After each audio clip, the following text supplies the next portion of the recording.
Hello, baby.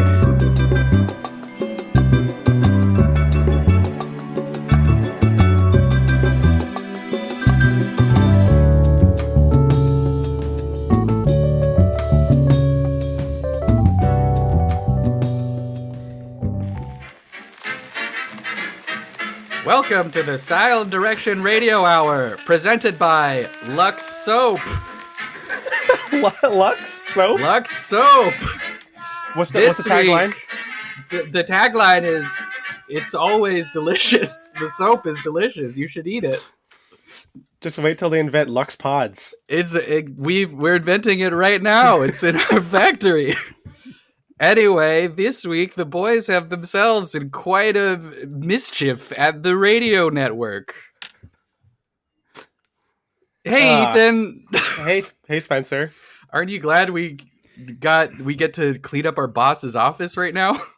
Oh, brother, he's such a hard ass. He he's Mr. Hard Ass, is what they call him. We're not allowed to say that on the radio.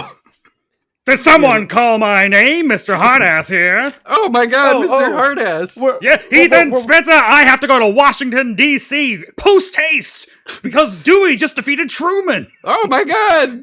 I printed the wrong newspaper. So, I need you guys to clean up this office, but do not touch this vase. We this won't, vase Mr. is Hardass. very important. You got it, boss. You can count on us. Bye! And then the door slams. We didn't have the Foley for that one. Our Foley guy quit. There it is. Yeah. Well, time to start dusting this vase. Oh my god! Ooh. How are they gonna fix this? Tune in next week for another episode of the Style and Direction Radio Hour, presented by Lux Soap. It's delicious. And the future adventures. Kids will be cursing to get a taste. That's right. Wow, that's like a sitcom. That's the definition of a sitcom, actually. That was a situational comedy. Yeah, and the comedy is that vases break. That's it actually is pretty funny. I don't know why they don't make vases out of like metal or concrete or like something that doesn't break. If I was rubber, rubber. I mean, actually.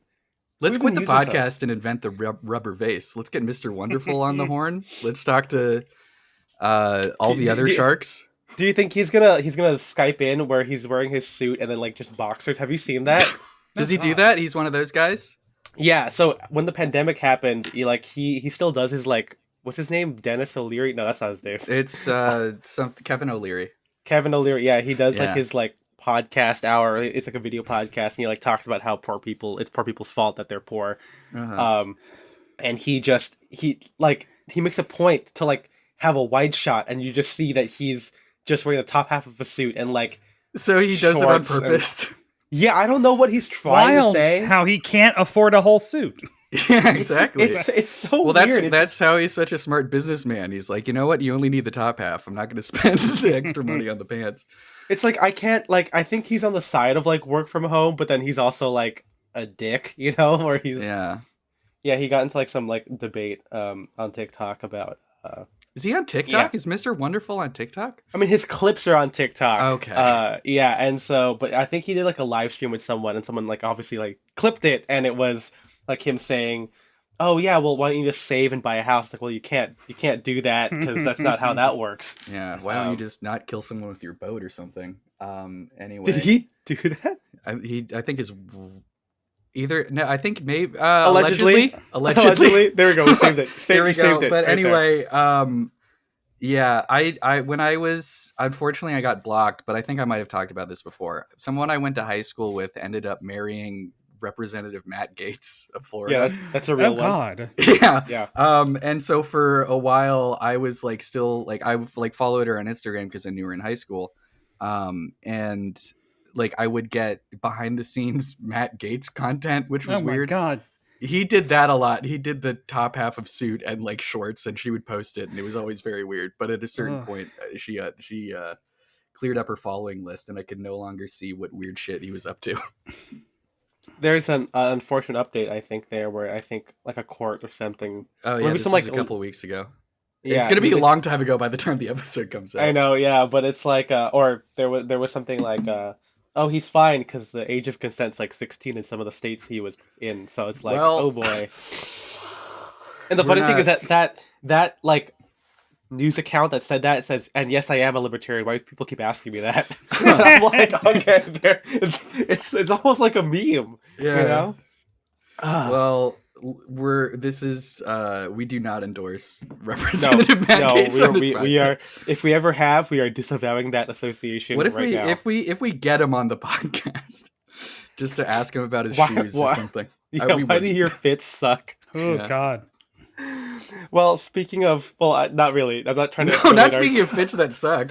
Yeah, but speaking of fits and the opposite. There we go. Throwing. We're doing a short cold open because we want to have more time with our guest. That's right. Yeah, hey Kiyoshi, it's all for you. We want to welcome Brett White to the Style Direction podcast. Welcome. What's up? Or Mr. Hardass. Mr. Hardass, my the new Emmy-nominated role. Yeah, there you go. It's like many starring characters. Starring Spencer, Ethan Wong, and Mr. Hardass. or with, I get the- right? I With get the Brett White. and. Introducing. Yeah, that's right. Introducing. Yeah. Well, welcome, Brett. How are you doing today? It is great. We're living in a not hellscape. 3 years in. Right. We're fine. Honestly, like 8 years in. The entire decade in my 30s completely a wash. Yeah. Because of the hell that we have been in since 2015. What? Hey, what a fun start! It is a fun start. Let's talk more about hell. Yeah. Oh man. Well, Brett, for some of our listeners who don't know who you are, and I'm assuming a lot of them do because there's just no way. I mean, we have like the same 200 listeners every episode. That's a fact because I see the analytics. It's fine. But yeah, why don't you tell everyone who you are and what you do? Because it's a really cool job. Yeah. I'm a senior reporter producer for Decider.com, where I write about. I like writing about Drag Race, Marvel, and Star Wars, but I tend to have to write about Lifetime movies and Netflix reality shows a lot. Yeah. So, hey, take the good, take the bad. I also am the host of the Must Have Seen TV podcast, where me and my co-host Ethan K. Watch one episode of a 20th century sitcom, so pre-2000, and then talk about it. And there's a video component on YouTube where you can see me in drag as Barb Hardley, for I am also a drag queen who performs mostly in her home office. Okay. So that's a lot of stuff going on. Really I have more stuff I'm sure I'll plug throughout. Yeah, based on the podcast, is there like any show where it's like you hadn't seen an episode going in and you watched it and you're like, holy shit, this is like my new favorite show ever? Is there any recommendations you have like that? So I'm Dickens, he's Finster, which only lasted. I think it lasted 2 seasons. Yeah. But it stars John Aston, Gomez Adams, who you can see over both of my shoulders. Actually, there he is, and there he is. It stars him and Marty Ingalls as Dickens and Finster, who are just like 2 guys who get into schemes. Okay, that actually sounds fun. I love. I think they're setup. carpenters, or they're like construction workers or something. But we just watched one episode, and it was just like such really good, solid joke and physical humor that we were both just like, what the hell? That's great. And we actually the most recent episode we did was Dobie Gillis, which I am familiar with Dobie Gillis because it was on Nick at Night when I was a kid. But this is, oh God, like 58 to 63. Like it's like that time. So very beatnik. It has, Bob cool. Denver, aka the title card, which is pretty cool. Yeah, it stars Bob Denver as who was Gilligan later on, but this is his previous role as Maynard G. Krebs, the beatnik. Oh wait, I've seen this character before. Like, I mean, well, he's the videos. inspiration for Shaggy on Scooby Doo. Okay. Oh, So Nice. it's kind of like a late 50s, early 60s teen sitcom that is actually kind of avant-garde and actually still funny. Like it was, the episode we watched was just 30 minutes of philosophical wrestling with like, what does a teenager do after they graduate high school? And it was just like really heavy. And it was like, geez, okay. Man. Come through 1961. I've never been like too big into like I've never really gotten too much into like old TV. I watched like the Twilight Zone and like Columbo.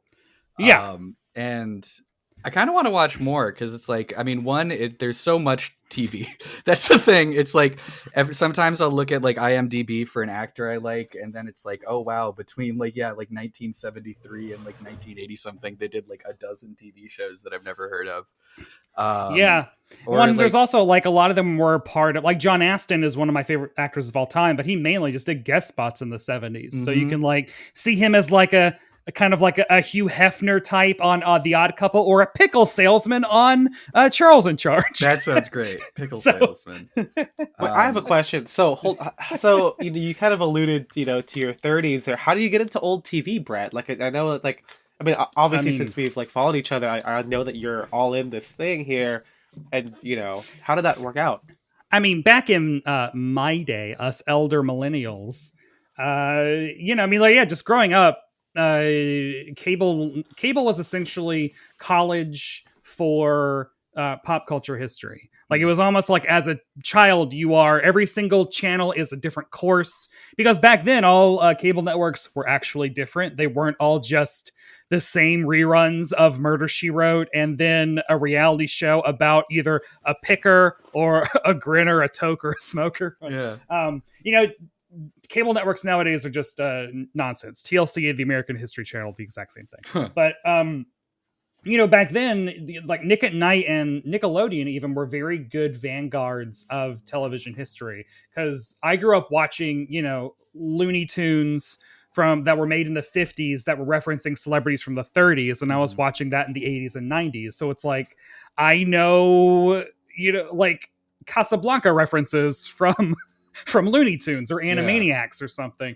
There was a lot more, I don't know, like there was a lot more the past was a lot more relevant and active back then, because we didn't have the internet or like memes. I think that has definitely filled that void, because back then, like, everyone knows whatever the hot meme is right now in this exact month that we are like recording. This week. But like back then, it's like everyone had watched the Brady Bunch. Everyone had. So you could make a Brady Bunch reference in a 90s sitcom and everyone gets it. Like, that was our shorthand. And so, I grew up watching Nick at Night, and that's like just exactly my entire, I actually do say that I'm like of the Nick at Night generation, and not other than like, I mean, millennials, like whatever. It's like, I'm more of a Nick at Night generation.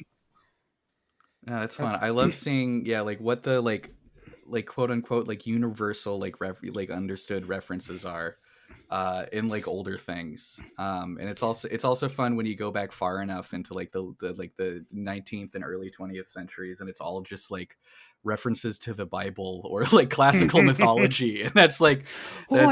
Yeah, one of the things that always not weirds me out but always surprises me is, like, in those 50s 60s sitcoms, everyone knew standards.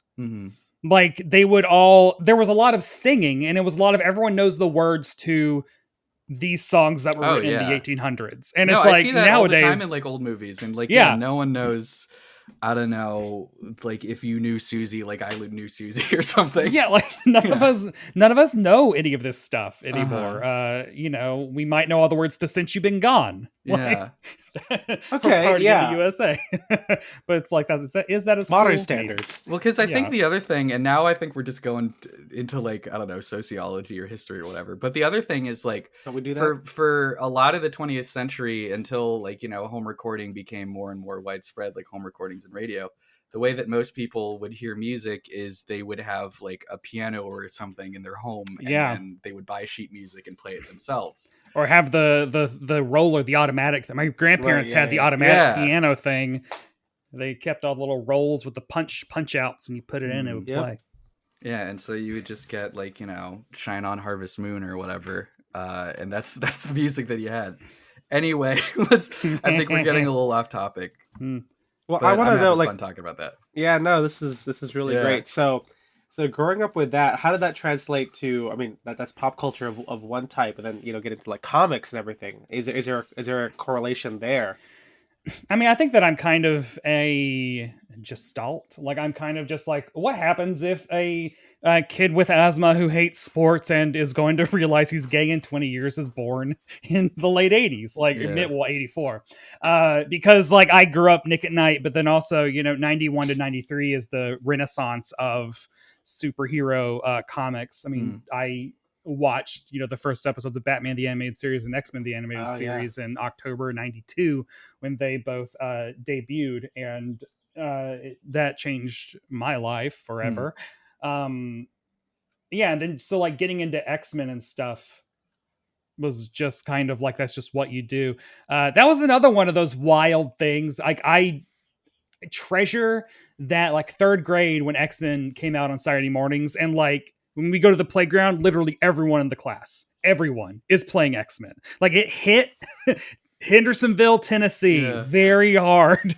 And like we were all collecting all the like trading cards, which were Marvel Masterpieces 2, X-Men 1, and Marvel Universe 3 sets. And during reading time, we would all like put up little signs that was like cards for sale, and we would like walk around with our lunch money selling cards to each other. They had to be banned. I made $2 one day. It was pretty fun. Wow. But yeah, no, like I think that's just kind of the what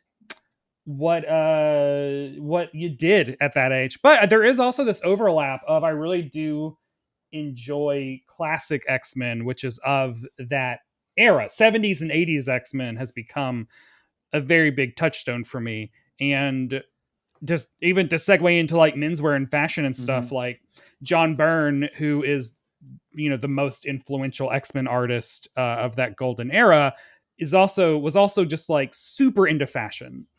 He is also incredibly transphobic and allegedly a bigot. I don't know what I have to say. Allegedly he's transphobic. You could find his comments there. So I do find it like weirdly enjoyable that he has a gay man's taste for fashion and interior design. His She-Hulk run is like, he always talks about like, yeah, she's sexy. It's like, no, dude, you were drawing really spot on women's fashion and interior design. And he brought that to X-Men. So like he brought like disco and like late 70s really of the moment art to the X-Men, like Cyclops walking around like a turtleneck and like a tweed blazer. I was gonna say, like, I think I've seen like stuff from like X-Men comics that have like pretty good outfits. So is that like, that was like an early inspiration? That was probably John Byrne, because most comic book artists at that time are men, and they're generally like men who don't give a shit about clothes. So when the superhero is not in a suit or their superhero suit, they're usually wearing a poorly rendered suit or a t-shirt and jeans and Converse, or like just cowboy boots, like just nothing of interest. But like when John Byrne draws Wolverine out of costume, he gives him like the shirling, the like, a leather jacket with like the wool collar, a cowboy hat, but one that has like the like feather kind of like beading and stuff around the brim, like a Bob Dylan kind of a thing. Yeah, like he goes that extra mile, drawing the seaming on the jeans and stuff. And I can't find any of his drawings of any of the characters out of their like superhero costumes. That's all the nerds care about. God damn, I mean, I'm probably within arm's reach. I mean, honestly, I have John Byrne She-Hulk literally right here at my my laptop anyway.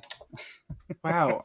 What I think, just to go back just a little bit, I think it's interesting that when you said that everyone was playing X-Men, because that's like, I always grew up having like comics or like that kind of pop culture be like niche, and I don't mean that. I know we've like talked about like nerd stuff in the Discord, and I think as we've touched upon it, I think it's like the Christian aspect of my upbringing, where when I'm thinking about like being in the playground, everyone was playing sports or they were playing Noah's Ark. They're all playing Noah's Ark. Or they were doing like favorite animals. Who's the guy that wouldn't get out of the tree? That wanted to get in the tree to see Jesus, and Jesus was like Zachariah. Yeah, the we were playing that. The shorty. Or if they were in the playground, they were like doing like tag, or they would like just like do stuff. And I played what I called mix up, where it's kind of like, I mean, I guess it's like, yeah, you get to like become a character and just play with each other. Like, oh, I'm gonna be General Grievous, and then someone's gonna play, Indiana Jones or whatever, and you start like, having an adventure. And I remember not. Oh man, maybe that should be our podcast. Mix up, right? Like, just General Grievous versus anyone. General Grievous versus Sherlock Holmes. Oh man, I feel. It's about who would solve crime faster. Yeah. You got to give different parameters on that. So was everyone like? Did you have a lot of friends who also got into like this like culture reporting thing as you got older, or like did it just for you became a career and everyone else kind of just made it as like a hobby, or how did that happen? Yeah, I mean, like I went to college in Tennessee for TV production, so I was like on the track to become like a local news director. I mean, like the director of the news program, not like a news director who assigns assignments. Right. Like, and that got me to New York, where I interned at The Late Show with David Letterman, which kept me in New York, cool. Which got me to. I mean, the entire career is like a dominoes knocking into each other. Because then I got a job at Wizard Magazine, which got me into journalism. And then from there, like that one job is where I met every other comic book journalist or like person who works at Marvel or DC or Dark Horse. Like I know all these people, and that got me into comic book journalism, which is a con. And if you are doing it, make sure that you ask for more than $40 an article. People, I heard that. And ask for money, because a lot of sites will not pay you. So that's always the advice I give interns. It's very a scam. Yeah. But yeah, like no, I got into that, and that is what got me into, I mean, my degree in TV production was irrelevant the instant I graduated, because YouTube happened. Like, when I was if you're going to be writing about TV, it's like, it's always good to just I always think that if you're going to be a critic, you don't have to be like a great artist in whatever field that you're criticizing, but you should at least know how something is made. No, just like how something is made, the production process and stuff like that. Yeah, I mean, because like for a while when I was really deep into multicam DV production, like I could not watch an award show or Saturday Night Live or a late night show without seeing like, oh, there's not enough headroom there. That cut was too fast. The mic's dead. Like, because that was what I was like drilled for like 2 years in. Mm-hmm. But yeah, and then since then I've expanded to the full spectrum of pop culture, TV and movies, which is also comic books now. Yeah. So it's like that's kind of where it went, and that wasn't what I expected, but that's fine. I tried to be a TV writer. I tried to sell my pilots. They're very good. If TV agent wants to read them, they're there. But I'm in this, which is fine. Which is fine. Heard the show we did at the beginning. Maybe we could produce it. We could. Yes, go for it. Yeah. But to get a little bit more into kind of like the style and fashion, like I think this has kind of been like a setup, because one of the things that I like about your style is how well you kind of incorporate your interests into your outfits. And so when do you think like that started? Like we talked about, like, you got into like X-Men. Like old TV and stuff like that. At what point were you like, okay, I kind of want to wear like the turtleneck from that Cyclops has, or this like well, I mean, like whatever. When I was a senior in high school is when Weezer dropped the Green album. So that was my first, I think, real I'm gonna try things, was like trying to dress like Mikey Welsh from Weezer's second bassist. So had the metal studded belt, but wearing it with like a Gap Argyle sweater, Converse that I'd written all over and stuff. But that went into college. Like all my friends also grew up watching old television, old movies, old fashion. Like we're all very into the 60s and 70s. I would throw match game parties. Love it. And so like we would all kind of try to outdo each other in terms of like our thrift store finds, or like every time we would go to see because Murfreesboro was a college town, and there was a very, very vibrant indie rock scene. Because this is, again, is 2002 to 2006, so it is peak of Strokes, White Stripes, etc. So there was a lot of trying to be as indie or weird as possible.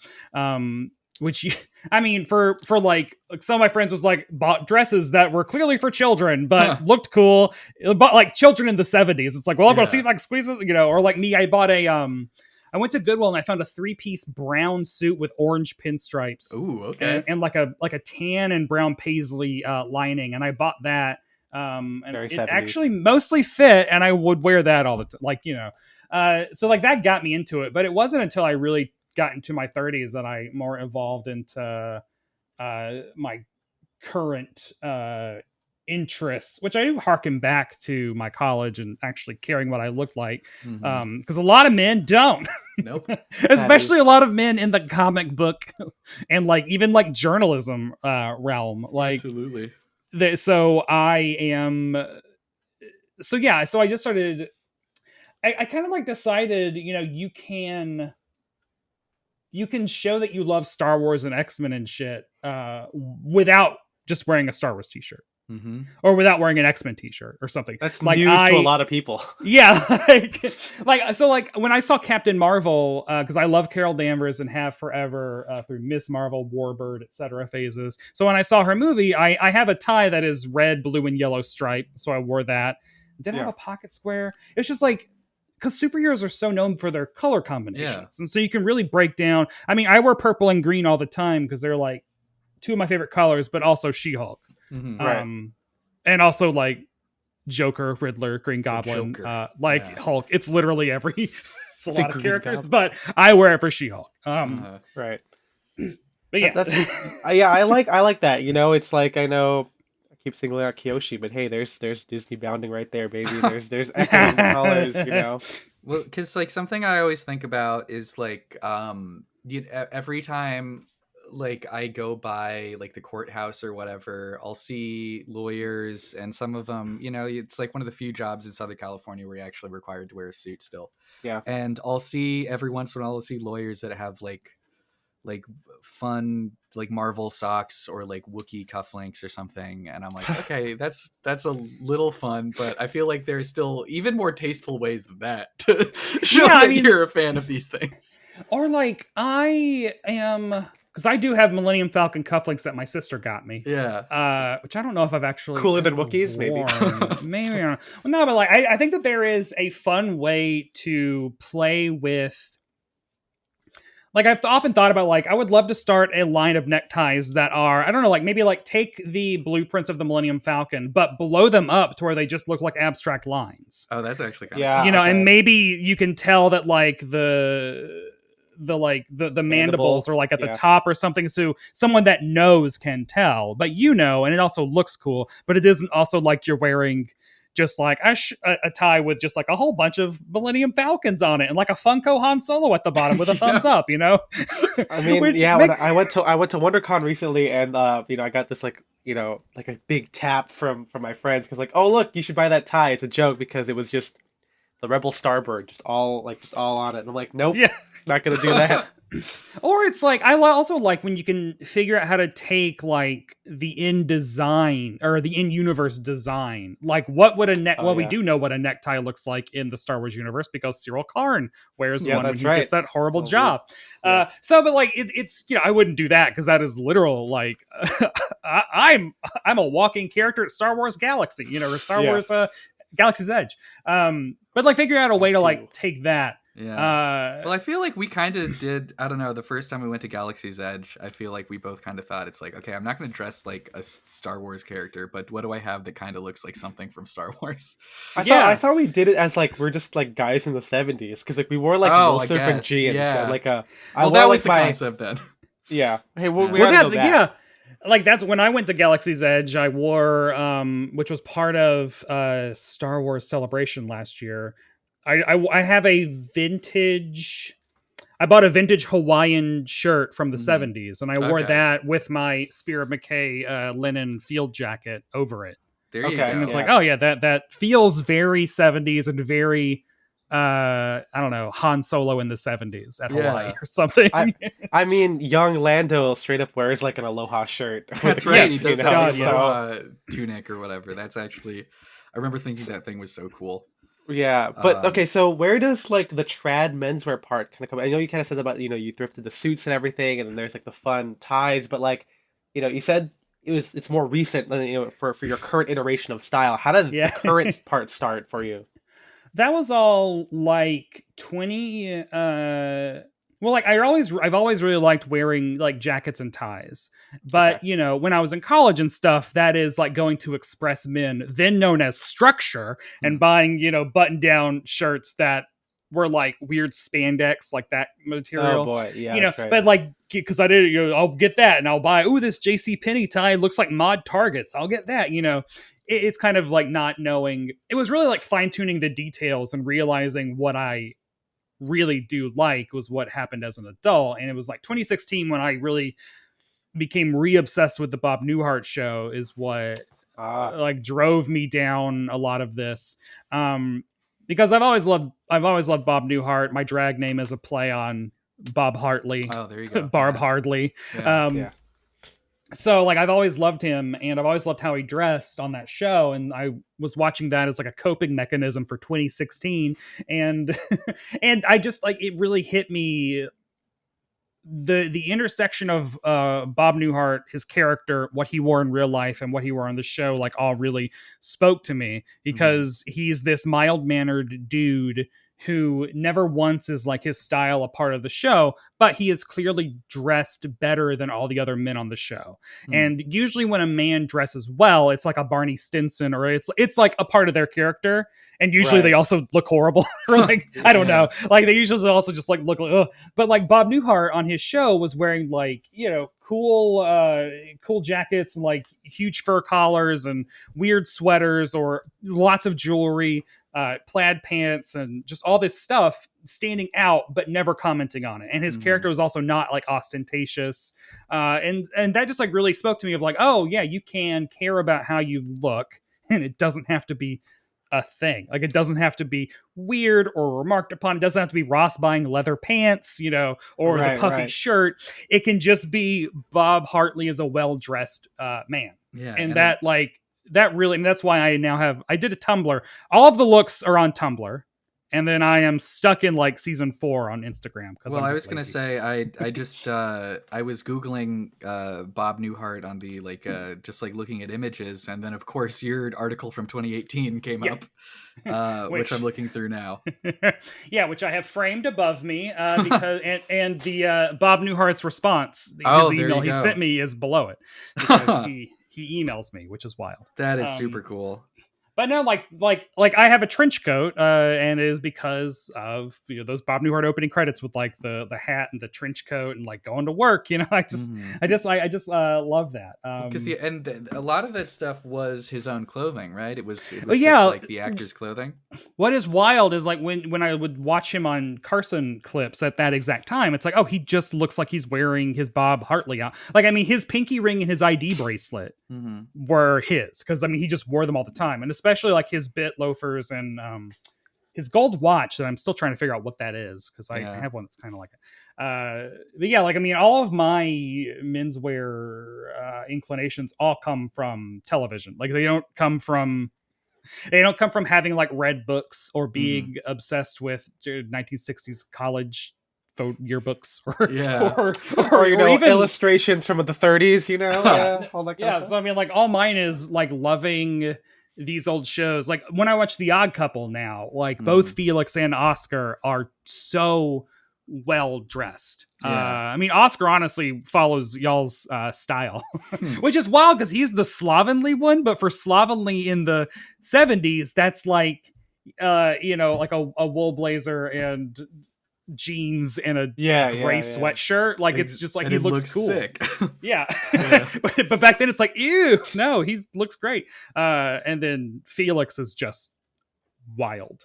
Just mod everything, and I love that. Wait, so how did you pick up on like the details? Because like there's a lot of guys out there who kind of do the same thing of like watching something on TV, like oh, I'm gonna do that, and then they go to like Express or I feel the like mall. Even then, like there's a lot of this stuff. I feel like most people don't necessarily like register. Like they'll watch the Bob Newhart show or whatever, and they don't really register. It's like, oh wow, this guy's outfits are like really cool. I don't know why. Like, well, so like I think specifically with Robert Wagner in Heart to Heart, because that was the second big leap forward for me was. Man, I always turned to shit whatever, like 2020 when I discovered 2016 and 2020, my two big style years. But like when I was watching that show, because he's my other like North Star of style, I just like noticing the little details of like straight point collars, cuffs with multiple buttons. He has 3 buttons on his cuffs, and I can only get 2. Just like little. It's things. a Western thing. It's like a cowboy like that's because a lot of Western shirts would have like 3, and so like I think in the 70s when he just translated it to all of them. Yeah. But yeah, like it's. I also think that it probably has something to do with my brain is very detail oriented, and that really does actually speak to the comic book person in me because it's like as I also drew a lot as a kid. Like I also was an artist and would draw, and when you're drawing superheroes, like I could draw everyone by memory. Like it was I know, which was not. I'm now thinking like I guess that is strange, but it's like I just had every single X-Man, every iteration of every one of their costumes committed to memory, and just would draw them and etc. like all the time. So it probably has something to do with that of like being able to subconsciously pick up on those like details. There's also noticing that Robert Wagner also has a signet ring and a ID bracelet, and always wears double-breasted. I think 6x2 double-breasted sport coats, but his suits are always 3-piece suits, like just like weird like stuff like that I always that I would just start noticing and then wanting to like obsessive over. We've talked about this before on the podcast, but yeah, it's kind of weird how there was this period in like the I don't know, I guess like the 90s and 2000s maybe, where like people think of 20th century men's style being like very, I don't know, like stuffy and not expressive and stuff like that. But then you like look at old photos or you watch old movies or TV shows and you see these like characters that are these like tough guys or manly men, and they have like a bunch of like gold jewelry on, or wearing, and it's Ascots, baby, Ascots and kerchiefs, like, and it's just kind of weird how like I think that's it, we're starting to like roll the other way now a little bit, which is good, but it is kind of weird that there is this period where it's like, nope, we're just gonna not do any of that. Yeah, 90s and 2000s are just awful. God, just terrible to me. I mean, when I watch like Friends again, because my brother famously, I don't know if I've said on the podcast, he just has it on repeat. Like he just watches it over and over again. But like, the contrast between like the 90s fits of Friends and then like when it gets like to the 2000s, the outfits are just so bland and boring. Yeah. The season 1 outfits are so interesting to me because like Friends debuted in 94, which is at this bizarre period of the mid 90s where like 30s Art Deco was really, really the thing for a second. And it's like, that is what like Frasier has a lot of that early on. News Radio is very that like Phil Hartman's wardrobe on that. Yeah. And then Chandler is wearing all of these. And I do think they were actually vintage ties from the 30s, like the wardrobe person found. And so it is, and like a lot of browns, a lot of olives, a lot of, suspenders and just high-waisted, like a very weird thing. And then it immediately shifts to pastels and like light jeans. Yep. Yeah.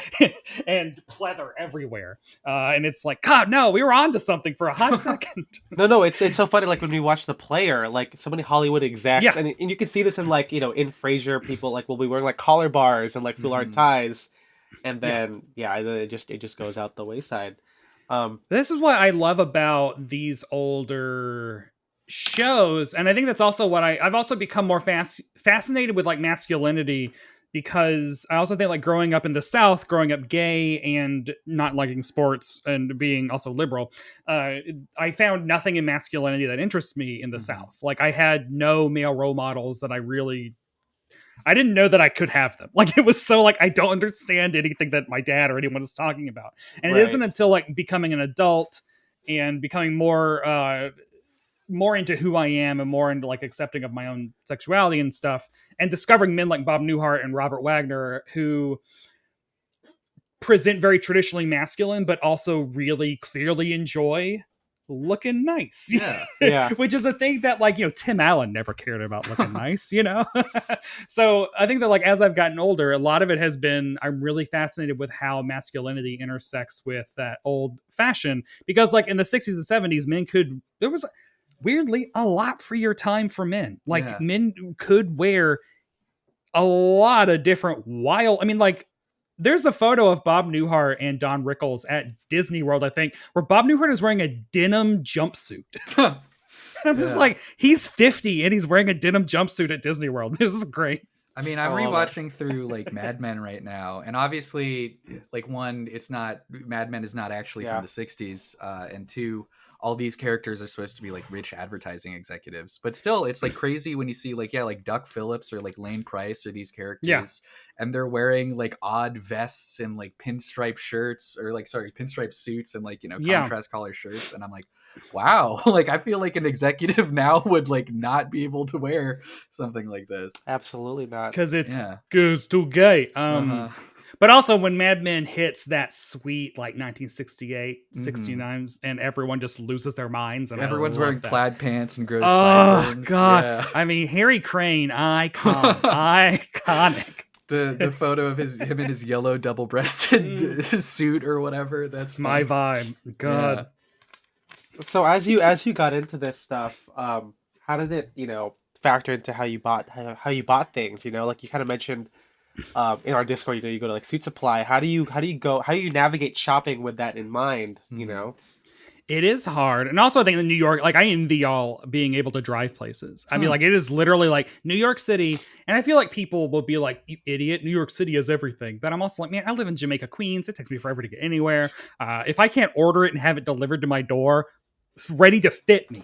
Like I can't, like any tailor that I want to go to is a 40-minute train ride and then like a 10-minute walk. Oh man. And sometimes when I get there, they're not open, even though the internet says they are. So it's just like as I got more into this in like 2020, which is also like pandemic. So of course everything had to be online. It was a lot more. I was very big into bonobos for 2016 to 2020 because you could customize stuff there in terms of like, they had a lot more like inseam links and whatnot. So that was like training wheels. But then like my Suit Supply suits are both custom. They're both made to measure, and they're both like things you can't get off the rack. Because and what kind of suits are they? I have a double-breasted green, peak lapel, purple lining, pleats suit, and I have what I call my Gomez Adams suit because that is low-key what it is. Double-breasted like navy pinstripe suit that because I was Gomez Adams every year for Halloween, and I was just like, let's just spend $1,000 on getting the actual thing. And I mean, hey, you can wear it outside the costume, it still looks good. I mean, and I do. But yeah, like both of those were going on. Like, because Suit Supply, you could look up like all the sales associates that work at a store, and I would look that up and like then stalk them to find them on Instagram to see like how they actually dressed, for personally. Because and I think that it bore fruit of like, if you see what a person wears in their own life, you know what they like, and so therefore when you go and you say, I do want pleats, I do want peak lapels, I want the biggest lapels you can give me, they're not going to fight you. Yeah, exactly. Which other people at Suit Supply might. And I think that's the really hard thing about finding a tailor too. It's like you got to find the person who's like good, like someone who's like actually knows what they're doing, but not someone who's gonna be like, don't you want it slimmer? Like, don't you want it? God. Yeah. Like my best friend, we were going to a wedding last year, and he was like, I've never had a suit before, like made. I want to like, he's not a fashion person or anything, but he wanted my advice, and so I was like helping him. And he's a bigger guy, and I was like, we need to get no skinny lapels, no skinny ties. You are big, and the skinnier that stuff is, it's just going to make you look bigger. And I do not understand how tailors think that the opposite is true. And so, but still, like the New York tailor guy in Queens that we found really like just hustled him through and got him the cheapest black suit with like no. And I was like, oh God, fuck. Yeah, I tried, you know, and I wasn't gonna like say anything because I was like, I don't want to like ruin his experience. I'm not gonna cause a stink in this. It isn't my suit. I tried, but like, yeah, it was like, no one wears pleats anymore, like that kind of. God damn. What a jerk. So clearly not a lot of it is, you know, since I can't find vintage as readily as you kings, you kings of California, a lot of my stuff has to be, you know, spear and things that I can, and my shirts are always proper cloth and trousers are usually spear because I know my measurements and I can just get them made to fit me. And they come and I can put them on immediately. And it's only taking me about 3 years, but I'm close to figuring out my proper cloth measurements. It's only taking me thousands of dollars because I'm also too lazy to return anything. So I keep everything. I totally get that. So, but I mean, also like knowing my measurements, I do go on eBay, you know, and if I can find a suit jacket or sport coat or blazer or anything that is a 23-inch sleeve, I get it. Because that's how long my goddamn arms are, and it's impossible to find them. It is interesting to like, you know, have to buy stuff that fits you pretty perfectly so you don't have to take that journey. I'm so lucky that my tailor is like a 10-minute drive away and I can just go there and he's there. There are times when he's not there, but you know. If I could drive, God, it would be over for everybody. It would just because I have 2 suits that fit me but like the pants are too big or too long that I need to get tailored, and I've had them for like a year or more. One of them is a full 3-piece Botany 500 suit, which Botany 500 is who supplied all of Bob Newhart every game show in the 70s. And someday. So what details when you're out buying stuff, like, do you think is like very you, or like not details but like things, you know, like you buy a lot of like, you know, the Ascots and the ties have a lot of block stripes, I've noticed, you know? Yeah. I mean, I love Ascots and neckerchiefs, I think, are the 2 things that I don't know. Are they coming back? I mean, like, it's always I've been wearing them for a long time, so if they're ever coming back, I'm part of the trend. I'm part of the trailblazers. I got mine because of you and my friend Jay, who, I mean, Jay wears more like bandanas. But you know, wearing it with a sport coat I think is really cool. You know. Yeah, or I mean, like I have a denim jacket that I love. I mean, I've always had denim jackets because of my rock and roll heritage. Stupid. So I have a denim jacket that has a whole fuck ton of enamel pins on it, but I'll pair that with an ascot or a kerchief or something too, or like I don't know. I do like mixing a high and a low, like. Wearing nice trousers and a nice tie and shirt, but wear it with a field jacket or something. Which I mean, I'm not breaking any. I don't know. I'm not being super edgy, but it's something. Yeah. But I mean that's usually that's usually what I tend to go towards, and I've like the wider the lapel, the better. You know I mean, it's also just very hard to find any of this stuff. I'm a mall person. I fucking love malls, and man, it is hard to find anything. This is what I just don't understand why all men's suits by default have to be horrible. That is a really good question. Like JCPenney and Dillard's and Sears and all these, you know, Macy's, they carry a ton of suits, like thousands. But why are they all within this very narrow range of like, they're all going to have thin lapels? Yeah. You're not going to find a peak lapel among them. But it's like, you have 1,000 of them. Why can't 1 or 2? Like, it just... Well, because I know that, like, aren't a lot of these suits... Maybe this is getting into conspiracy territory, but a lot of these, like, kind of, like, just department store suits, like the lower tier, like, you know, Lauren by Ralph Lauren stuff. Yeah. Like a lot of these aren't like really from that designer, right? They just like buying some pattern and then slapping a label on it and being like, this is now Ralph Lauren. I obviously this is slightly different, but I know for a fact this happens in tux rentals because when I was working at Men's Warehouse, that happened like 3 times, where they'd be like, okay, that Calvin Klein suit, now it's Ralph Lauren, or now it's like Joseph Aboud or whatever. Joseph A. Banks. Yeah, it's God, like they would just like switch the label. It would be the exact same suit, but that's they would crazy. Just say that's a new brand now. I was like, why can't that amorphous brand be double-breasted? Just like offer us any type of variety. And I think it's like this assumption that men don't care. To care is to be gay. So do not care, men. Well, because I think you go and you buy suit and make fire at grill. Like the really lame thing that I've heard is the new trend from like people who are personal stylists to like, you know, like rich men or celebrities or whatever, is they're saying that the new thing is that guys want as few details as possible on their suits. So you're seeing a lot more like, you know, like 1 button or 0 button suits or like hidden plackets and stuff like that. And it's just like, isn't the fun thing like having shape and details and whatever? Oh man, and, like you would think, right? Yeah. Both of my custom suits from Suit Supply. So Josh Cooper and Tim Hartley, I always shout out to my 2 suits who are now at the Armory. Oh, nice. I'm very proud. I picked them well. But like when I went, so like the second one, my Gomez suit, I had just come into some money because of some stock options that I didn't expect to happen. So I was like, I can pop off. And it was like, no, I want the hand stitched buttonhole on the lapel, you know? And it was like, really? It's like, yeah.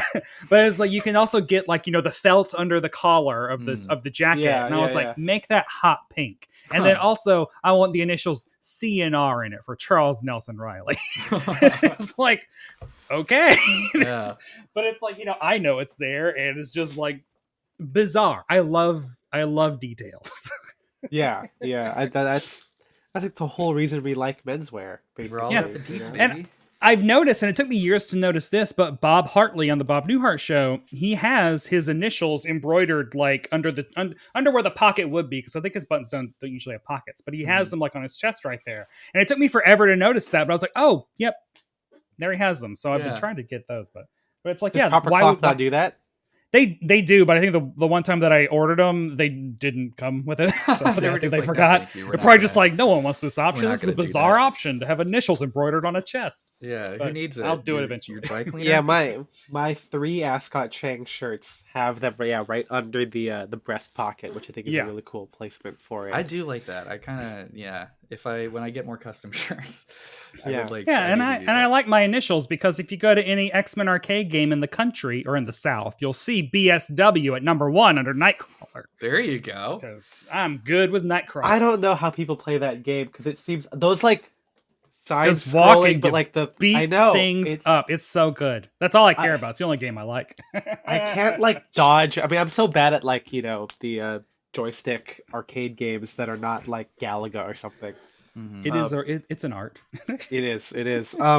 But let's talk about like knitwear very briefly. I mean, you have like a lot of like fun waistcoats that you wear. Oh, yeah. Where did that kind of? Oh yeah.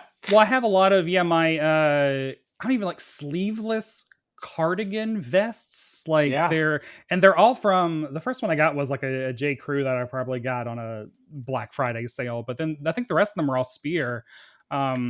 Because I think people usually go to Spear to either, you know, buy or dunk on their jackets or whatever. But like they're knits. Like I have like a long sleeve polo. I have a long sleeve polo that I really like and a short polo that I like, but both of them got accidentally tossed in the dryer, so they are both now unwearable. R.I.P. I've made that mistake way too often. So yeah, like they're knits and stuff. I really like a lot, and so I've gotten a lot of, like in every color for those, and I think it's a really fun. I'm trying to even think. I don't even think that any of my TV heroes wore them, so that might be a unique to me thing. Ooh, hey, I'm original. But so like what I did discover in analyzing everything Bob Newhart wore in the Bob Newhart show is he wears a suit or suit separates or whatever to work, and then when he comes home, he takes off the jacket and puts on a cardigan. So like I don't know, if you're not paying attention, you'll probably never notice that the trousers are the same. But it's like, oh no, see, it's still those same plaid, suit pants. Yeah. But now he's wearing a cardigan. So it was always interesting to me. But it's also kind of like the Mr. Rogers of it all. Mm-hmm. But no, I think it's a fun little way. Also turtlenecks I like, but I haven't really gotten a chance to wear this year. That one I feel like makes sense with like the 70s connotation. Oh yeah. Absolutely. Yeah. But if you want to do the Robert Wagner, the kerchief over the turtleneck. Oh, actually, that's kind of fun. I do that. It is why.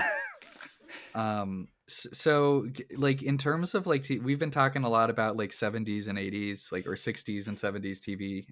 Is there anyone on TV now who you're like, oh wow, this person's really stylish? Jesus Christ, man. Oh well, I wrote about Kaminsky Method, Alan Alda. Oh, okay. No, not Alan Alda. Alan Arkin. Arkin on Kaminsky Method years ago. I really liked his clothes. It's like, where are the old men at? And this is what. But it is. Because I know that like a lot of times, like we talked about this before, a lot of times now on TV when a character is supposed to be stylish, like one, that's like their entire personality, and two, like the clothes are bad. Like, but it's just like it's basically like my general. This is like my general like I don't understand the world kind of thing, because like Hollywood stylists are in theory very cutting edge and like very knowledgeable and whatnot, but there's a version of like very knowledgeable that is menswear Instagram that is your PTOMO kind of like that. Or there is the very knowledgeable, which is everyone's wearing vacuum sealed pants. And, and so I find it just baffling that there's rarely an instance of someone who is very knowledgeable in the former getting a stylist role or whatever. Like I really liked like Adam Conover on Adam Ruins Everything years ago. Okay. I liked a lot of like the initial choices. The cuts were all, wrong. Yeah. Or not wrong, but just like very basic, or the pants could have been fuller, etc. The jackets could have been, but like I appreciated the the styling maybe. Like the styling was very like the colors and like the jackets and stuff was all that, but like it wasn't until like watching Glass Onion and seeing literally everything Benoit Blanc was wearing in that movie was like this wild, like finally the stuff that I like on Instagram I'm finally seeing for presumably the first time in a movie. Because stylists never dress men like that. I really love when you watch a movie and it's like, wow, this character actually has like good taste. Like as a menswear guy, I'm like, wow, this is a person that if I saw them at some menswear event, I would be like, hey, that's a nice outfit. Like that's so rare. I feel like now. He has like a linen field jacket that I love. I love that ridiculous. And I'm a Speedo guy, so the fact that I love his ridiculous like shorts and button down like his like water onesie or whatever, like I love that. But God, this is a problem that I have, like covering award shows, and like our social media editor will be like, she'll always handle like who are the best dressed men, and for me, I'm always like, God, well, I mean, if you want to know who I actually think is the best, it's like who out here is wearing a good tuxedo? Yeah. Who's just wearing a good tuxedo? No, and it's like, it's kind of funny how like I was getting into a discussion with a couple friends of mine where they were talking about like wedding attire or something, and they were like, it's like, Spencer, I bet like at your wedding or whatever you're gonna like be wearing this crazy tuxedo, and I'm like, if I wore a tuxedo it would just be black and white. Like, and they were all like so shocked, and it's like, really, you wouldn't do something more exciting? I'm like, no, it's a tuxedo. Like why would, but like it would be good. It would be a good tuxedo if you got like a night, like a double-breasted tuxedo with peak lapels or something that black. But it's just like, that would be... So the only person... So Harvey Guillen from What We Do in the Shadows, I would love to interview him about his style or whoever he works with, because he is... So like being a gay man and running in those circles, there's a lot of excitement about what a lot of queer men are wearing on the red carpet now. And I want to say, like, I celebrate that.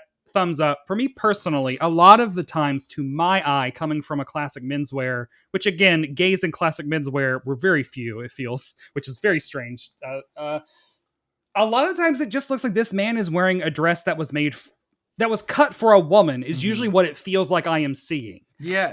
And so like and it's like, I want to like, I'm celebrating that. Yes. Good. But in terms of like, you're asking me like my personal style and what I like, how Harvey Guillen translates his queerness to menswear is super, because also, first of all, he's a larger man, so he in theory shouldn't be stylish. He wears high-waisted, like full fit, like pleated trousers a lot of the time in weird colors. He'll wear like double-breasted stuff. He'll wear jackets that are structure, like or like elaborate bows and stuff, but everything still feels rooted in a traditional menswear silhouette. But the fabric choices, the sparkle, like all of that is gay and different. And he's like the only queer male identifying like celebrity that I'm like, I would wear everything that he wears. That actually plays with a lot of the menswear tradition and does it well. Because it's like the silhouette and the structure I think is missing. It's what's missing from a lot of these like quote unquote like avant-garde everything red carpet Harry Styles wears. Like I'm just like, oh good, yay, he's the straight guys, or I don't know, maybe I don't know. I don't want to anger the Harry Styles heads. We have so many stands that listen to this. Full of them. But I think another good example of this is like in Drag Race, like RuPaul is like wears a lot of like wild suits that are a very traditional cut, but they're very like traditional like suit supply cut, as in like off the rack suits. Like they're very. I mean, he's a very tall, thin man, so of course he's wearing very tight clothes, and it's fine. But Drag Race España, the Spanish Supreme Deluxe, the host of that, his suits I love because they are more 30s cut. But like they're always double breasted, they always have peak lapels, they're fuller, but they're always like one of them was like I think it was green and purple, but like bisected. Like cool. This. Okay, yeah. Or something, and it's just like green on top, purple below. And it's stuff like that, like playing with colors, but the silhouette and the structure is still very rooted in traditional menswear. So it's like that is what I find exciting about modern menswear, and it don't happen that often. Yeah. Usually it's like, here's a man and he ain't wearing socks. Or it's he's at the Oscars not wearing socks. I keep thinking of like Adam Scott wearing the super awkward like green kind of Western suit, like the short weird thing. And it's like, I don't know, like we talked about this a little bit, but I think the issue is like so many of these guys are like doing like, I got to do a play on this classic idea, or I got to do a play on this like 2000s era thing that I was wearing. But it's like I'm not saying no one has to wear, you know, straight like vintage styling or whatever, but people did, like, we kind of figured out what makes suits like look good and flattering at a certain point. We did it. Yeah. We got like it. we figured it out, and there's a way to do it. And I feel like playing more along those lines is like, okay, I'm gonna still have this like follow the rules that make this appealing. That actually like flatter those rules, yeah. Because then like Harvey Guillen could go out wearing like thin lapels and like tight pants and all that, but it's like that wouldn't flatter his. And you know, you get into the whole all bodies are beautiful, etc. But like I think that he looks the most confident and very striking in the silhouettes that he chooses, which are very rooted in classic. When I was I'm a member of the Television Critics Association, when I was at the event in Pasadena in January, I saw Maddie Matheson from The Bear, nice. and he was, God, I can't remember what he was wearing. Oh no, he was wearing, I think like a kind of like a retro kind of like 50s polo with a nice suit. Like it might have been a double breasted suit or something.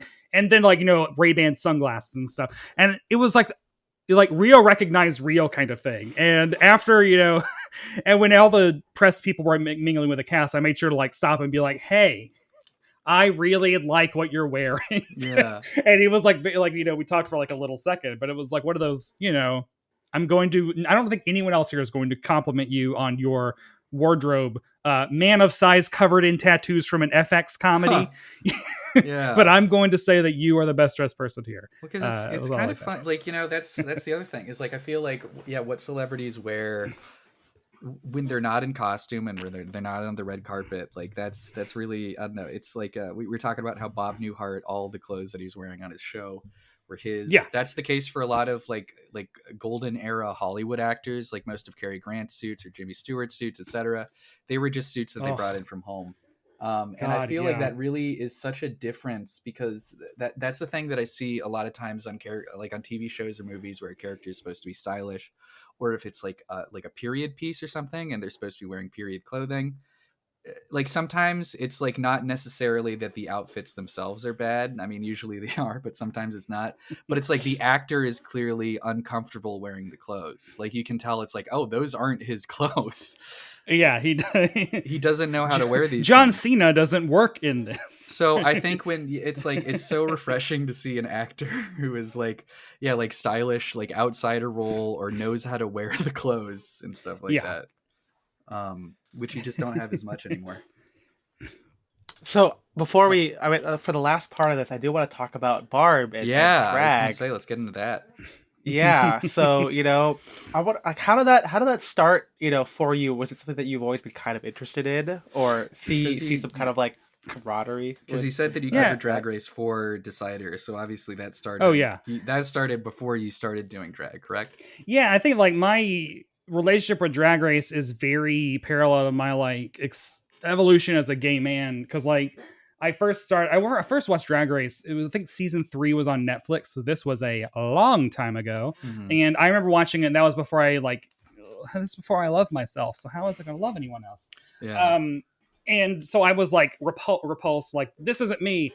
And it wasn't until like 2016 that I got into Drag Race proper. And then when I started at Decider in 2017, I gradually became like the main reporter on it. And so I've spent the past 6 years I've interviewed probably 150, like specifically just like RuPaul drag queens, like of that franchise. I've interviewed like 150 of them.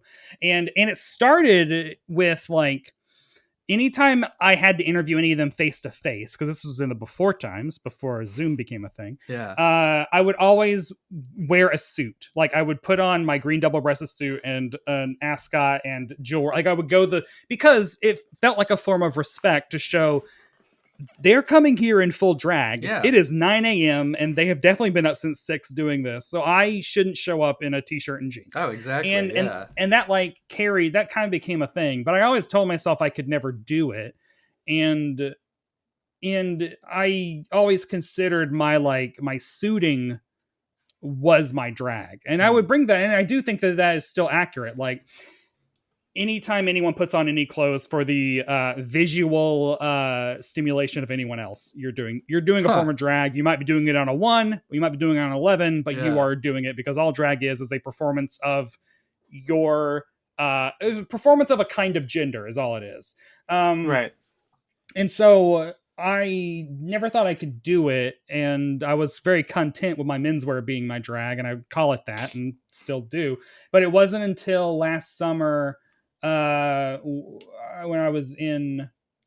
we were in Palm Springs with my husband and my 2 best friends, and we're all like from high school that I've known for like 20 years, that we, did all the 70s thrift shopping in college, and like we've gone through all this together. And so we were in Palm Springs, and that's when Roe v. Wade was struck down, was that Friday of our trip. And it just like was this, and that's also like at that time, Republicans were going after drag queens for Drag Queen Story Hour at that time. The Proud Boys protesting shit. And so that was already on my mind. And it was just this, like, I'm doing drag when we get back to New York City. I'm doing it.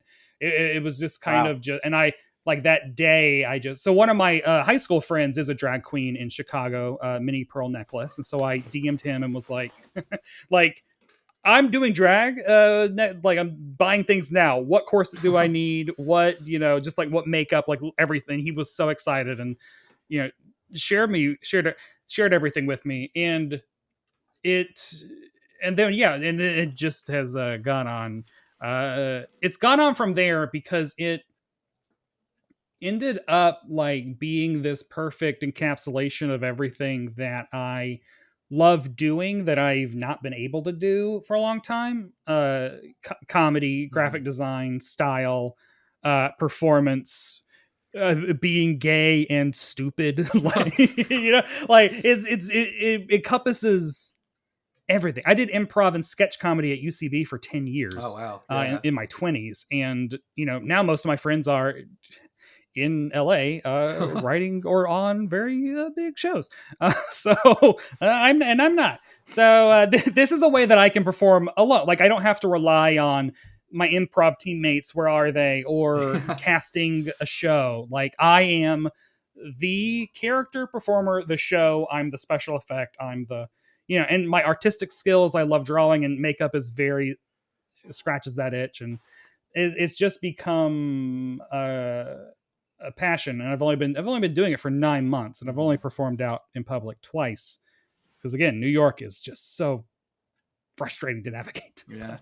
It is kind of funny that we just spent like the bonus episode, which I don't think you've heard yet because it hasn't come out. I just talked about the whole time. It's like, wow, New York is so easy to get around in. And then we're having this. But yeah.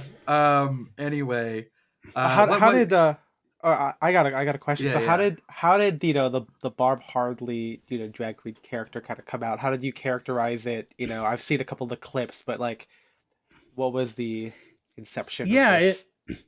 So like RuPaul always says in the makeover episodes, the adage is always drag doesn't hide who you are or reveals who you are. Right. Which is a thing that, it sounds like gobbledygook. Like what? I don't know what the fuck you're talking about. But it's true, because it's like realizing like, well, what do if I could create a female character that I am, like, what is that? Mm-hmm. And the thing that I'm passionate about is like old television. Like she's like the Catherine Hahn character in WandaVision, but without the twist reveal that she's an evil witch. Like the neighbor, the secretary, the try-hard, the Southern Belle, the sass, so also because like I wasn't going to shave my mustache, because I have a mustache as almost a tribute to my gay forefathers of the 70s. Huh. So it's like I'm not going to get rid of one gay iconography for another. Yeah. So it's like, well, since I'm going to be a mustache queen, like I'm not under no circumstances am I ever going to be like passable as a woman or beautiful, like conventionally. So that really amped up the like, well, let's like have fun. Yeah. Let's colors. Like I'll go on Amazon and search for gowns and dresses and stuff, and if I find a silhouette I like, I'm like, well, what is the ugliest color? Or if my like knee-jerk reaction is that is hideous, like I have to buy it. Which is the pink neoprene dress that I bought at a thrift store in Tennessee with these ridiculous like huge ruffles. It's like off the shoulder and it's just huge ruffles, and it's neoprene. It's from New York and Company. And I was like, well, I'm buying that for $1. So she came alive that way. But also what I've tried to do, and I don't know, this is I think applicable advice to any type of style, is I always was like, well, I have a very specific idea of what she is and then who I am as her, but I'm not limiting myself. Like I know she is 60s and 70s mod Southern Belle, but I've also like recently I found a lot of like really nice like evening gowns that I like really love, and I love how I look in them, and I'm like, well, Barb is now kind of Ava Gabor. Like she's kind of Green Acres as well. She was initially very Rhoda and Mary and Carol Kester from Bob Newhart's show. Now she's also very Lisa Douglas from Green Acres. Like I'm loving like big jewelry, and also because making me trying to look like a beautiful woman is also hilarious to me. Because again, like I dress like this, I wear suits and have a mustache, and then like I'm glamour. It's really funny to me. Would you ever do like the Cesar Romero Joker thing? You just paint over the mustache. Well, that's also kind of what I realized. Like I do think my mustache weirdly disappears when I get into drag. No, I've noticed that. And I don't even like I will run some foundation in it, but I don't ever really try to cover it up. It just does, and I don't know, and it's very strange, and I don't. It's a weird. I think you're just so stunned by all the rest of the beauty that you can't tell. So yeah, I try not limit myself.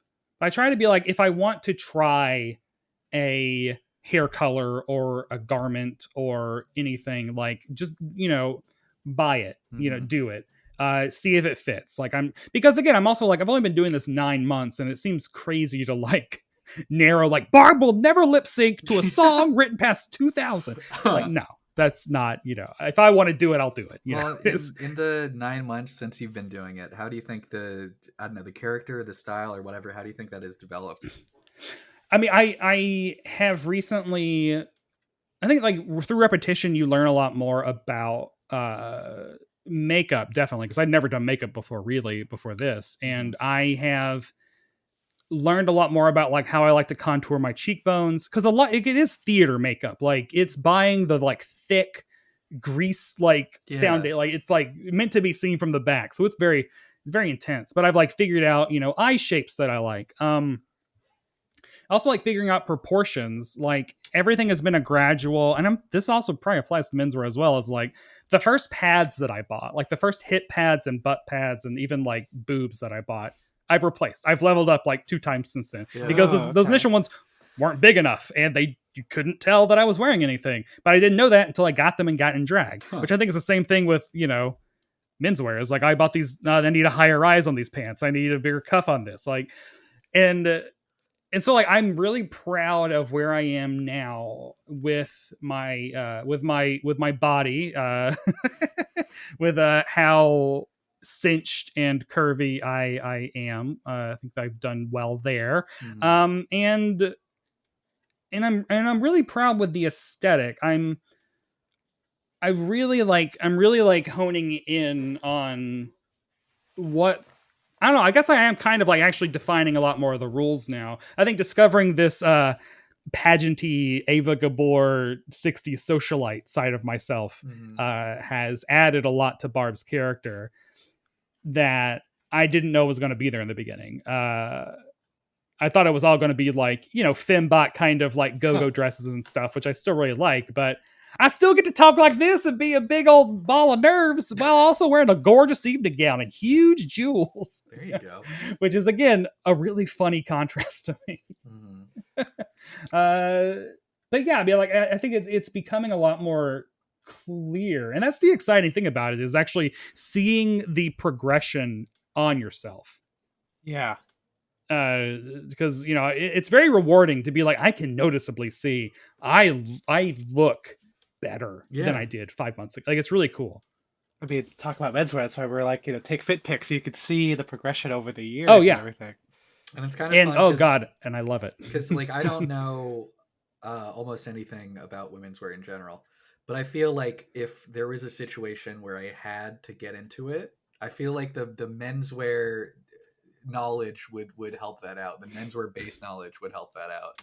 And so it's like when you're kind of like speed running, developing a style, I guess, because you've already done it in one genre or whatever, and now you're doing it again. It is like I am discovering, like, I'm now dressing like the women who are the partners of the men that I like dressing like. Yeah. Like honestly, like Oliver Douglas from Green Acres, Eddie Albert. I first of all love, super handsome, but also just like love him doing farm work in velvet vests and like velvet waistcoats and like pocket watches and stuff. I love how he dresses, but now I also dress like Ava Gabor. Yeah. And it like all my menswear really did help hone in like on areas of expertise, like things that I've just absorbed. And so like that's really translated well to who Barb is. And I mean, I'm probably never going to be the kind of queen who like wears no body, just puts on a bikini and then does a Rihanna number. Okay. Yeah. Which is what a lot of, your thin, like, Twinkie gays can pull off effortlessly. I've also like shaved nothing. Like I'm just myself. And so therefore, it's an interesting choice. I don't know. So where do you see yourself going, like with Barb? I know you did like the Army review thing. I see the clips on TikTok and everything like that. Yeah. Like, platform wise, what I love about it is like, and what I've always admired so much about drag queens is like, there is really no limit on, almost like doing drag is giving yourself an excuse to be looked at. And that's kind of like all it is. Because like as in menswear, like I often, like I love my outfits and stuff. And I would always be like, I wish that I could make like a poster of me, which I mean is very vain, but also like, man, if you feel yourself. Yeah. Like have confidence. It is okay. But I love graphic design and I like, taking photos and like stuff. And it's there is a weird bit of a like, why are you doing this to it in a way? Like if I wanted to do those This Is the Army videos, which are about 10-minute long, I've done 3 of them, and they're a part of me talking about the research I've done into the Irving Berlin's This Is the Army, which is a World War II review show for soldiers, actual soldiers, put on for other soldiers, and a lot of gay men were in the army and did drag for other soldiers that the government was okay with. Drag is fine. There's nothing to be worried about or afraid of, you idiots. But like, if I wanted to do that just wearing a suit, kind of it feels like, I don't know, like what gives you the right to do this? Like, I mean, right, like, it's like, hey, this is a nice suit, like whatever. But like, if you're a drag queen, all of a sudden there's like a reason. Like, you are in a ridiculous costume. You've obviously put time into it. You are larger. It immediately makes you larger than life, and therefore it feels more justified putting a spotlight on yourself. So I enjoy that. So that's what I love about drag, and because of that, like, I host my podcast as Barb. I am going to try to do more like queer history videos for like TikTok and Instagram that are edited, that are me in a, like, you know, a gown or something, walking you through. Did you know Raymond Burr from Perry Mason was a homosexual who invented 2 dead wives to keep himself in the closet? Like, do that. I'm starting a video podcast or a video series called Stop Dragging Your Heels, which I haven't. I'm in theory starting it tomorrow, where I will be interviewing drag queens about how they got their start. Because as I've tried to learn how to do drag, it's been hard learning things, because there aren't centralized knowledge places for just like, where do you buy jewelry? Like, a lot of it has been discovering or feeling like I'm pestering other queens, you know, you don't want to take up time. So I'm going to start interviewing queens about how they got their start, what makeup, you know, just like all the bare bones stuff that maybe they never talk about. So look out for that on the Barb Harley Instagram. Okay. And I also I want to start performing. That is the thing. I would love to host a brunch, karaoke, you know, a trivia, just like any type of, because that's more of the queen I am. Like, there's also a real strong undercurrent of 70s variety show to Barb and also to drag in general. So like, that whole era of just, if you're a funny person on television, like that's that's all. Like, you know, they weren't actors, they weren't writers, they were just like, it was a funny person, they're on television. Like, I like that. And so that's the kind of drag that I want to do. And it's like, you know, figuring out how to do that in New York City when you are 38, live really far out in Queens, and have a 9 to 5, which means any weeknight show is almost a no-go. Man. So it's hard. But a lot of it's making your own opportunities. So. Well, I think we can probably end with a couple like rapid fire things. First, can you like plug your book that you're working on? Is that something that you can talk about? Yeah. I mean, I'm working on a book. It's going to be the story of This Is the Army and the queer soldiers from This Is the Army, told through the lens of Hayden Rourke and Justice Addis. Hayden Rourke played Dr. Bellows and I Dream of Jeannie. Justice Addis was his partner. He directed episodes of Alfred Hitchcock Presents and Twilight Zone, helped discover Ronald Reagan, Clint Eastwood, Jack Nicholson. He directed all their like first stuff.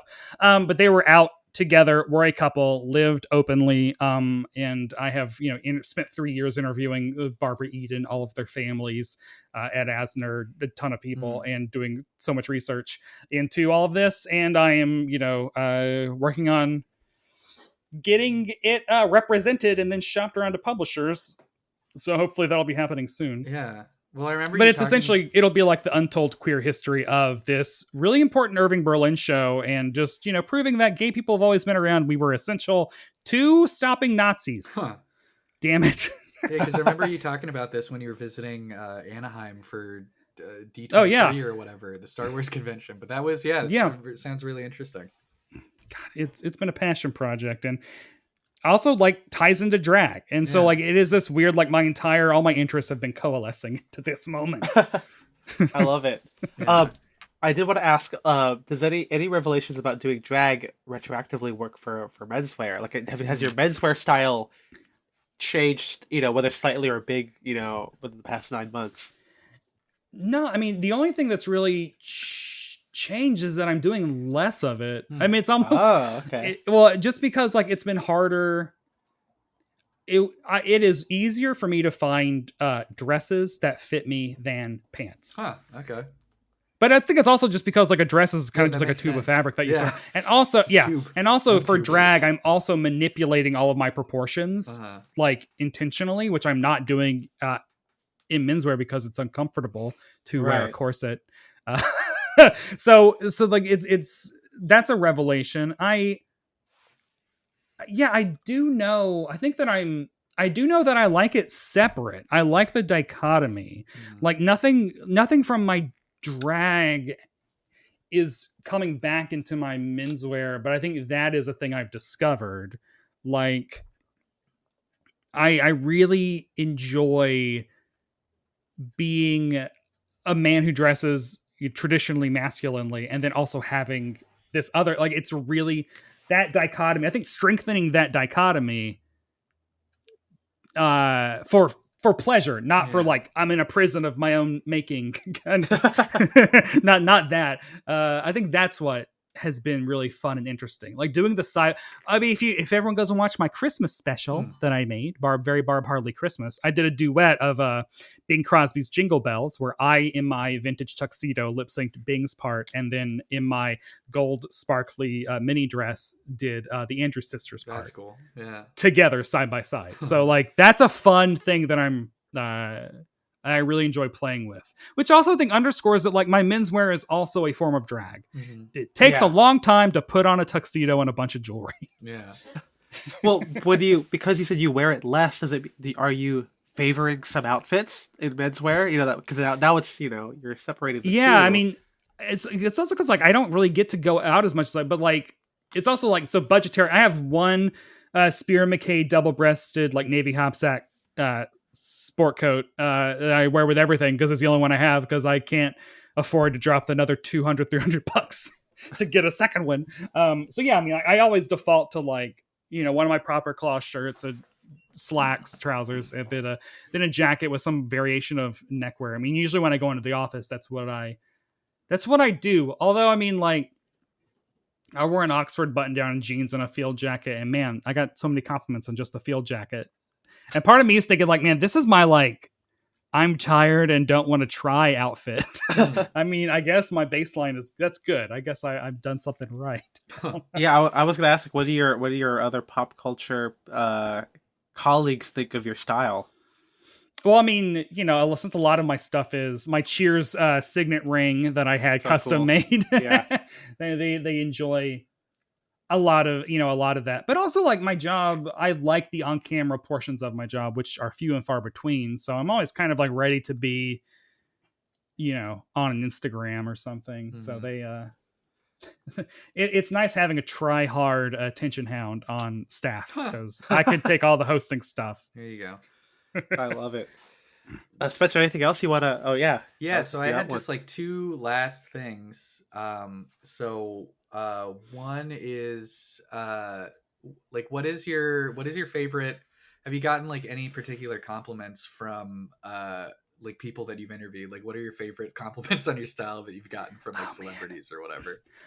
I mean, I always love it when I'm trying to think when drag queens compliment me has felt is always great because, you know, I really appreciate it when they can tell, oh, he's wearing a suit, like he's trying, you know, everyone else here is wearing a, you know, or like I did do one, I did the finale junket of Drag Race UK season 4 in drag, and they in drag, and they were so happy to see another person in drag again because they're just like, oh, this is fun. Like we're not interviewed by drag queens often.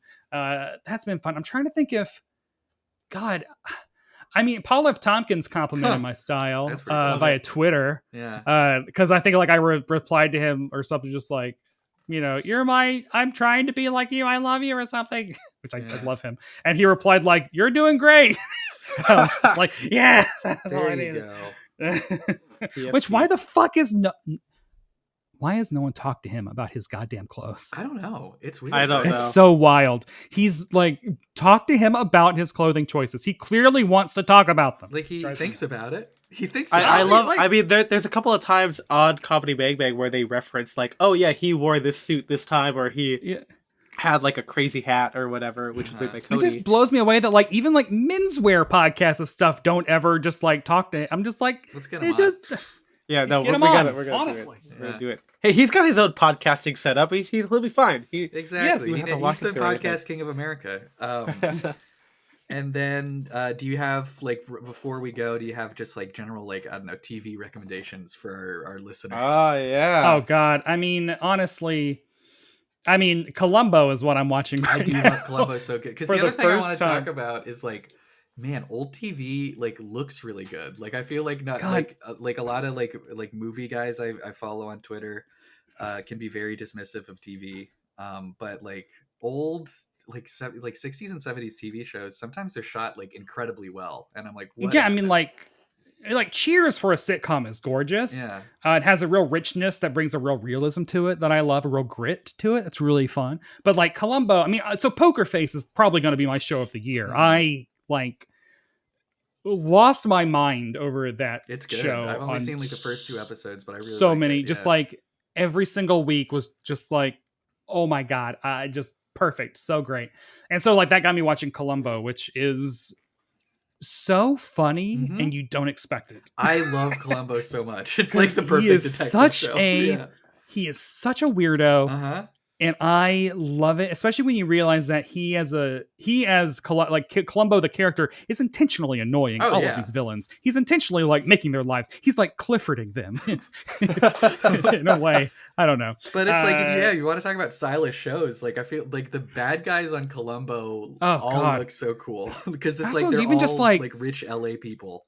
And Columbo, I'm like, God, like if you're gonna have a uniform, like, God damn, it's really good. Like I might want to be him for Halloween. Yeah, I like the first the pilot episode from like 1968 where he actually takes off his coat when he goes indoors and stuff like that. You actually get to see the suit. Forget that. Yeah, it's LA and he's always wearing a raincoat. It is kind of funny. I'm like, what the hell? But yeah, and I don't even know like new stuff is.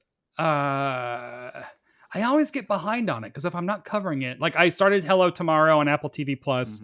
The network that launches shows that you don't know exist. Exactly. Yeah. And it's good. I started watching The Big Door Prize, which is the new Apple TV Plus show that no one knows exists, but I've not heard of that. And I feel like I've heard of a lot of like, stars Chris O'Dowd, and it's very Severance-y. It's about a small town that gets kind of like a fortune teller wish machine that tells you like what your point is in life. Okay. And like how that ramifications. I've only watched 1 episode. But yeah, I mean that's God. I wish I could Andor season 1. Rewatch that. There you go. I mean, man, hope we'll see what happens with Mandalorian. I'm having hard times with it because of my my feelings about organized religion. And that goddamn Mandalorian cover is boring as hell. It's and not, it's not good. They need to break free. Take off those helmets. Let's see Jon Favreau's face under Paz Vizsla's helmet. The guy who's been like 3 characters in Star Wars already. Yeah. Make him another one. Well, Brett, anything you want to plug before we sign off here? Well, listen to the podcast Must Have Seen TV and follow Barb Hardley on Instagram and TikTok and on YouTube, which is where Stop Dragging Your Heels will be appearing on there. And I mean that's Decider. I'm also there, and I'm on Twitter. But I don't know how long. Who knows? Who knows? Yeah, that's right. You still have your check mark, I think. I still have it. We'll see. It was supposed to be going away today, but it's still there. Well, fingers crossed. Yeah. The Instagram one is more baffling, and I'm more proud of. There you go. And it's also harder to get, and I lucked out. Well, you can pay for those now too, right? Oh, really? God, I think so. I think they're like, yeah, whatever. What is the point? There's no point anymore. No, Take all of it away. It's gone. Yeah. Well, if you guys want to talk to Brett occasionally, you can go to our Patreon Discord where he pops up. I don't want to say that you guarantee a response from Brett if you do that. No, man, I'm busy. Usually, I am just busy and forget that it's open on my my laptop. But yeah, I mean, you can. I like being grumpy about idiots in forums that I will never be a member of. Yeah. I love hearing about them, and I love being angry. You don't have to know the rules in order to break them, dude. Just do whatever you want. Anarchy. There you go. But to do all of that with Brett, with us, you go to patreon.com/downdirection. $5 a month gets you access to our Discord and our backlog of bonus episodes where we talk about movies and maybe TV shows at some point. $10 a month doesn't give you anything else extra other than we thank you personally. So thank you to Shane Curry, Philip Gagar, Jarrett Colian, Henrik Wilberg, Alexander Batten, Nick Wooster, which is his the real guy. It's not. Yeah, sure, it's the real guy. Quotation marks. And Austin Malott, who came back to us. So, we thank you all for supporting the podcast. Sorry, I'm like, he's got so scared for a second. Sorry, go. You can follow me at Ethan M. Wong. I'm Spencer DSO. And follow the Instagram at Sound Direction. And thank you, MJ, for being so silent the whole time here. He's been on the call. He just hasn't. That's right. That's right. Thank you again, Brett, for joining us. Thanks for having. Yeah, we'll see you guys next time. Bye-bye. Bye-bye.